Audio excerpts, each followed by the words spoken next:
서문영, 참 하나님은 현재 어디에 계시는가? 여기 세 번째 초막에 방문하여 주셔서 감사합니다. 귀하께서는 성경을 어디까지 통찰하여 알고 계시나요? 하나님은 현재 어디에 계시다고 생각이 드시나요? 자, 첫 시간이니 먼저 닉네임을 세 번째 초막으로 정한 이유를 간단하게 귀하께 설명드리겠습니다. 마태 17장 4절을 보면 그때에 베드로가 예수께 말하였다. 선생님, 우리가 여기에 있는 것이 좋습니다. 원하시면 제가 여기에다가 초막 셋 지어서 하나에는 선생님을, 하나에는 모세를, 하나에는 엘리야를 모시도록 하겠습니다. 다른 고대 사본들에는 우리가라고 베드로가 청합니다. 이렇게 나와 있습니다. 그럼 마태 17장 4절을 사전을 찾아보겠습니다.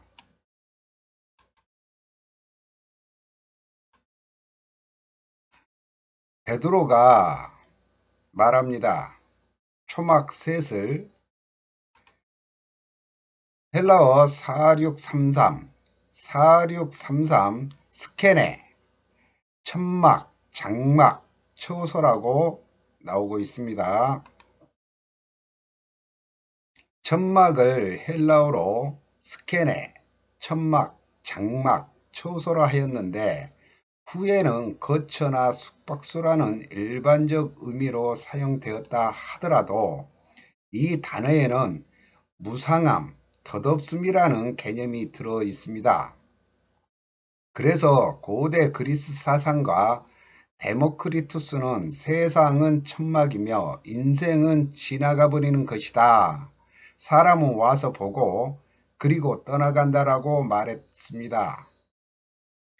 명사 스케네는 70인 역본에서 약 430회 나오며 주로 히브리어 오헬, 천막, 장막, 처소, 성막의 역어로 그 다음으로 미식한, 거처, 장막, 거주지의 역어로 사용되었으며 천막, 장막, 회막, 거처라는 의미를 나타내고 있습니다. 명사 스케네는 신약 성경에서 20회 나오며 그 중에 히브리서에 10회 나옵니다. 사도행전 15장 16절을 보게 되면 이 뒤에 내가 다시 돌아와서 무너진 다윗의 집을 다시 짓겠으니 허물어진 곳을 다시 고치고 그 집을 바로 세우겠다. 17절에 보면 그래서 남은 사람이 나 주를 찾고 내 백성이라는 이름을 받은 모든 이방 사람이 나 주를 찾게 하겠다. 18절에 이것은 주님의 말씀이니 주님은 옛부터 이 모든 일을 알게 해주시는 분이시다. 자, 6번에 아모스 9장 11절 12절을 보겠습니다. 아모스 9장 11절에 보면 그날이 오면 내가 무너진 다윗의 초막을 일으키고 그 터진 울타리를 고치면서 그 허물어진 것들을 일으켜 세워서 그 집을 옛날과 같이 다시 지어 놓겠다. 행전 15장 16절은 아모스 9장 11절 이하를 70인 역본으로 인용하여 다윗의 무너진 스캔의 천막, 장막, 초소를 언급하고 있습니다. 신약 누가에 있어서 그리스도교 공동체의 회복은 구약의 아모스가 약속하였고 지금 성취되고 있는 다윗의 스캔의 천막, 장막, 초소의 회복을 말하고 있다. 위의 사도행전 15장 16절이 예언의 첫 부분이 유대 기독교인들에게서 성취되었다고 한다면 행전 15장 17절 두 번째 부분도 성취되고 있으며 따라서 이방인 선교가 정당하다는 것을 확신할 수 있는 것이다.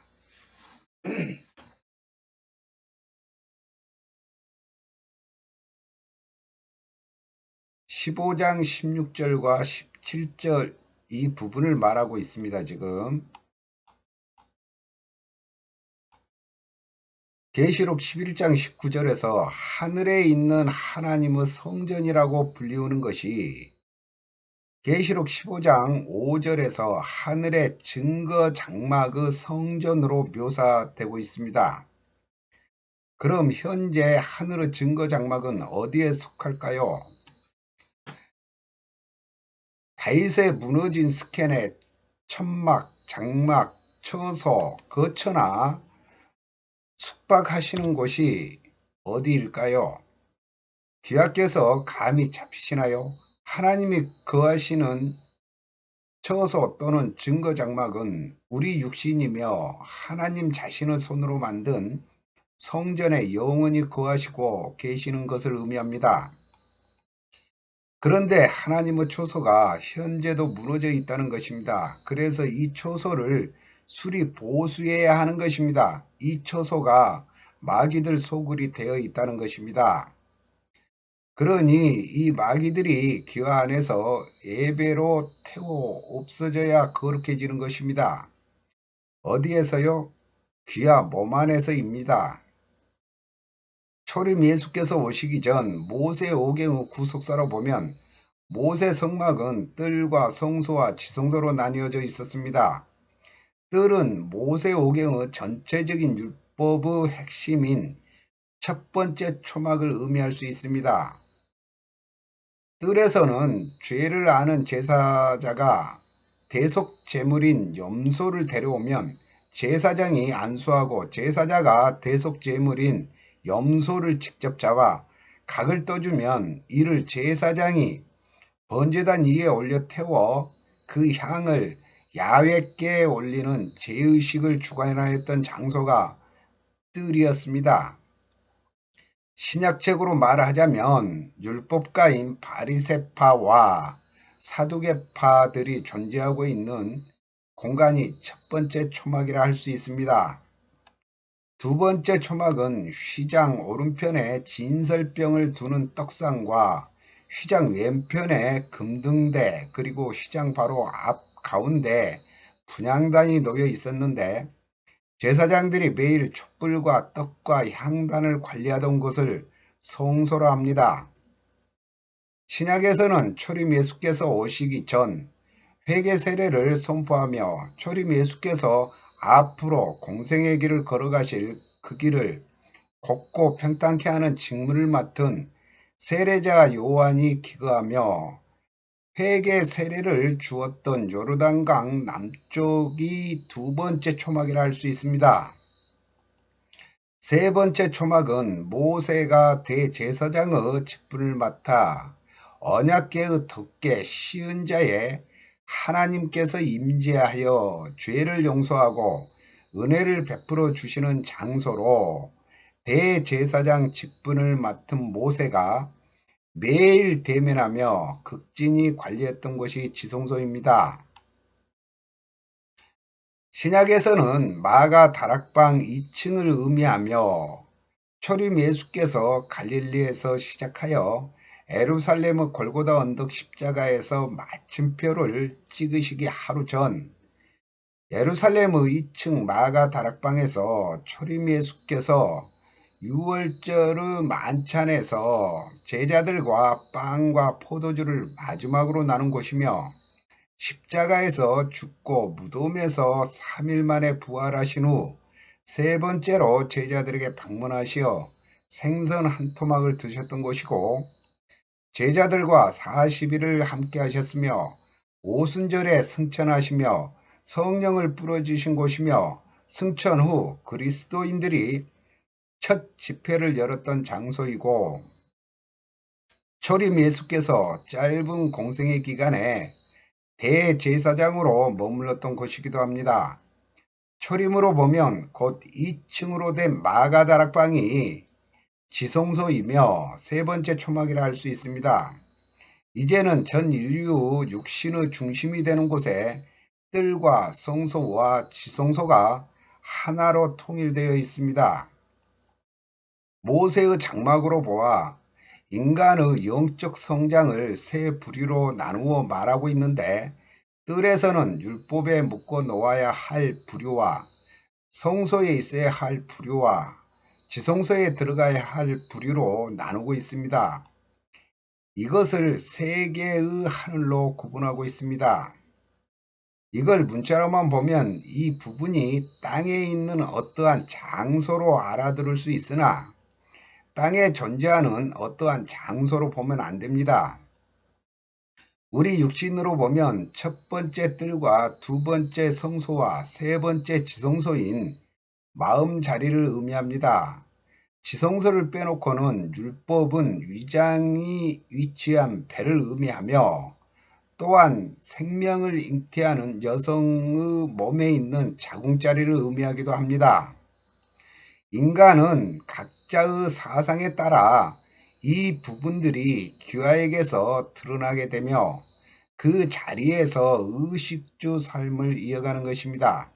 사람은 자신이 알고 있는 수준의 사상을 드러내기 때문에 그 사람 말을 들어보면 그 사람 사상이 어느 곳에 머물고 있다는 것을 금방 알 수 있다는 것입니다. 곧 그 사람이 이집트에 종살이하는 사람인지 광야에 머무는 사람인지 뜰에 있는 사람인지 성소에 있는 사람인지 아님 지성소에 하나님과 같이 영적으로 머물고 있는 사람인지 금방 알 수 있습니다. 율법 아래 존재하는 사람은 오히려 완악하게 되어 상대방들의 단점을 많이 보게 되며 그로 인하여 남을 정죄하는 눈이 열려 있습니다. 자신은 거룩하여 죄가 없는 것처럼 생각되어 습관적으로 남을 지적질하는 행위를 일삼고 돌아다닙니다.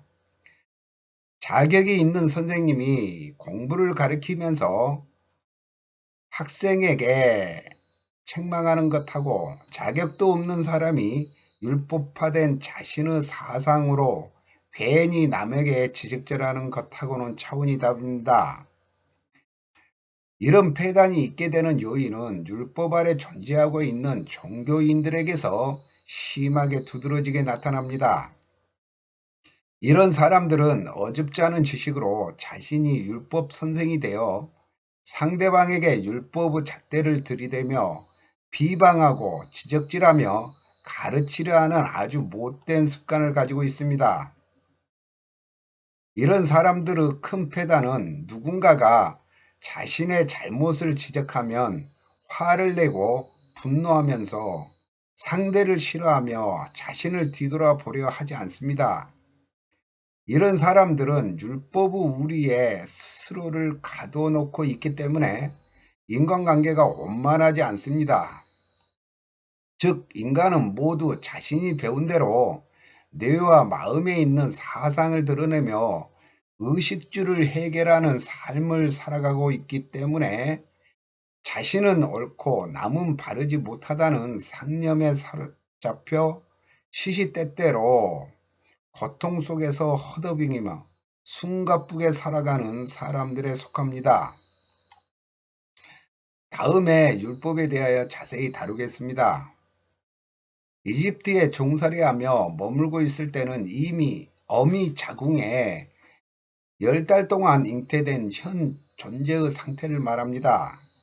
아직은 세상 밖으로 나오지 못하여 이들은 어미의 지식으로 하나님에 대하여 구존으로는 들어서 알고 있으나 체계적이지 못하기에 아직은 자신들이 본 적도 만난 적도 없는 전혀 모르는 하나님에 속합니다. 이들은 부모에 의하여 구존으로만 하나님에 대하여 들을 수 있는 상황에 놓여 있는 존재들입니다. 소위 들은 풍월로 하나님과 예수님 이름은 다들 알고 있는 것과 같습니다. 단순히 구원자를 보내 자신들을 이집트 노예의 굴레에서 해방시켜 주실 것이라는 희망을 가지고 지륵 같은 어둠 속에서 더듬거리며 주여 주여 하며 믿습니다. 아멘 하며 기다리는 모르는 하나님의 존재일 뿐입니다. 현재도 이런 사람들은 재림 예수를 기다리는 사람들과 같습니다. 유아기에 접어든 사람들은 모세와 아론의 말을 듣고 이집트에서 탈출하여 홍해강을 건너 모세를 통하여 홍해강 근처에서 세례를 받고 가나안 땅을 향하여 걸어가는 존재들을 말합니다.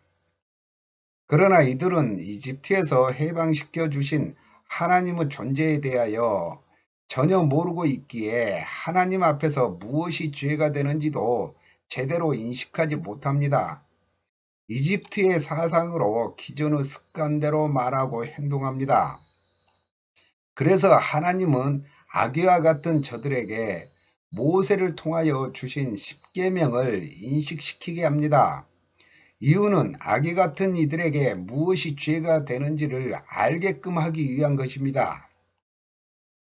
그래서 하나님은 냉정하게 이들을 광야에서 집단으로 죄에 대하여 인식하게 연단을 시키십니다. 죄가 무엇인지 인식하여 가는 연단 과정 속에서 자신을 뒤돌아볼 수 있는 힘이 배양되며 동시에 자신들을 구원하신 하나님이 어떤 분인지도 알아가게 되는 것입니다.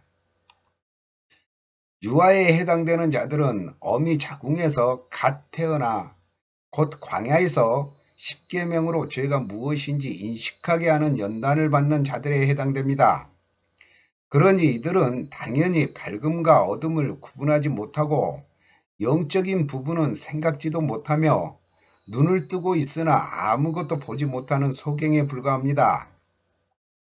그러니 불기둥과 구름기둥이신 하나님의 보호 아래 모세를 통하여 십계명을 받고 모세를 통하여 하나님이 주시는 말씀으로 연단을 받아 죄가 무엇인지를 인식하며 그것을 지켜야 되는 과정에 놓여 있는 사람들을 말합니다. 이들은 십계명 아래에서 먹고 자고 일하며 생활해야 합니다. 이들 부류는 어미 자궁에서 갓 태어난 유아이기에 어미 가슴에서 젖을 빨아 영양분을 취하며 성장합니다. 유아는 100일을 넘기고 0세부터 7세까지 아동소년에 해당합니다. 여기에서는 어쩌고 저쩌고 하며 불평을 많이 늘어놓습니다. 인내력이 부족하다고 보아야 합니다. 이 과정에서 뜰에 들어갈 자들을 하나님이 직접 성별하여 동쪽문을 통하여 뜰에 들여보냅니다.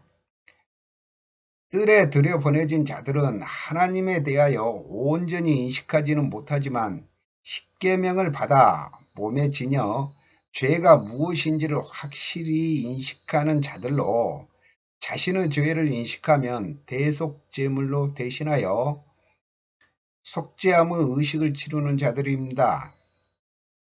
이들은 광야 생활이 거의 끝나가는 단계에 이른 자들을 의미하는데 그렇더라도 초소가 밖에 있는 관계로 아직은 세상에 더 뜻이 강한 자들로 세상과 하나님 사이를 왔다 갔다 하는 생활을 합니다. 그러나 광야에 있는 자들보다 말씀에 대하여 훨씬 진보된 자들입니다. 곧 이들이 세상에 나온 7세에서 12세까지로 아동 소년에 해당됩니다. 그렇기 때문에 제사장들이 물려주는 딱딱한 음식을 받아 먹어야 되는 존재들입니다. 곧 희생제물을 바치는 의식의 예법을 배워 알므로 자신의 죄를 대속하여 희생하는 대속제물이 누구를 예표하며 상징하는지 확실히 배워 알고 있는 단계에 존재하는 자들입니다. 그러나 하나님에 대하여 온전히 인식하지 못한 단계이기에 스스로 죄를 해결할 수 없는 자들을 의미합니다. 여기에서도 각기 성장 속도가 다릅니다. 이들의 성장 속도에 따라 성소에 들어가기 위한 과정에 놓여 있다 보면 됩니다. 이들은 뜰에 만들어 놓은 물두멍에 있는 물로 매일 손과 발을 씻는 생활을 해야 하며 자신의 죄를 인식하면 제사장에게 제물을 가지고 가서 자신의 죄를 속죄함을 받는 행위를 반복적으로 지속하며 번제단에 바쳐지는 대속 제물이 누구를 예표하는지 인식하게 됩니다. 여기까지는 자신의 죄를 율법으로 다스려 가는 실천적인 행위 아래 머물고 있는 존재들입니다. 다음에 뜰에서 어느 정도 성장한 자들은 성소에 들어갈 준비가 된 자들입니다. 이들은 12세에서 18세 정도 청소년에 해당됩니다. 이들 역시 하나님이 직접 성별하여 성소로 들여보내어 떡상과 촛대와 향로를 관리하게 하는데, 이들이 성소에 들어가기 전에 항상 뜰에 만들어 놓은 물두멍에 상탕과 하탕에 있는 물로 매일 머리와 몸과 손과 발을 씻고 들어가는 절차를 밟고 성소에 들어가야 하는 것입니다. 이들은 더 이상 광야로 나가지 않습니다. 성소까지는 율법 아래 머물고 있는 현 상태에 해당합니다. 이들은 4000년 후 메시아로 탄생하실 분이 누구를 의미하는지 떡상과 촛대와 향로를 매일 대면하며 정확히 인지하게 됩니다. 이 부류는 십자가에서 예수와 함께 죽어야 된다는 것을 인식하는 단계까지 통찰하여야 되는 자들로 율법 아래 머무르며 성장을 하게 됩니다. 이들이 청년기로 장성하게 되면 비로소 자신의 십자가를 지고 골고다 언덕에서 십자가에 올라가 예수와 함께 죽게 되며 자신의 자아인 휘장이 찢어지면서 지성소가 보이는 것입니다. 그러므로 죽은 예수께서 씨가 되어 기아의 밭에 떨어져 심어집니다. 여기에서 3일 동안 온전하게 되어 뜰과 성소와 지성소가 하나로 연결되어 이루어졌다면 하나님이 귀하를 다시 새 생명으로 부활시켜 하나님과 결혼하여 지성소에서 함께하며 부모의 자격을 얻게 되는 것입니다. 이 과정을 신약으로 보면 초림 예수께서 이루셨듯이 이제는 귀하께서 이루어 가야 하는 것입니다. 그러나 이제는 귀하 안에서 모두 이루어져야 하는 단계를 말씀하고 있는 것입니다. 오늘은 여기서 마치겠습니다. 서문 0-1에서 뵙겠습니다.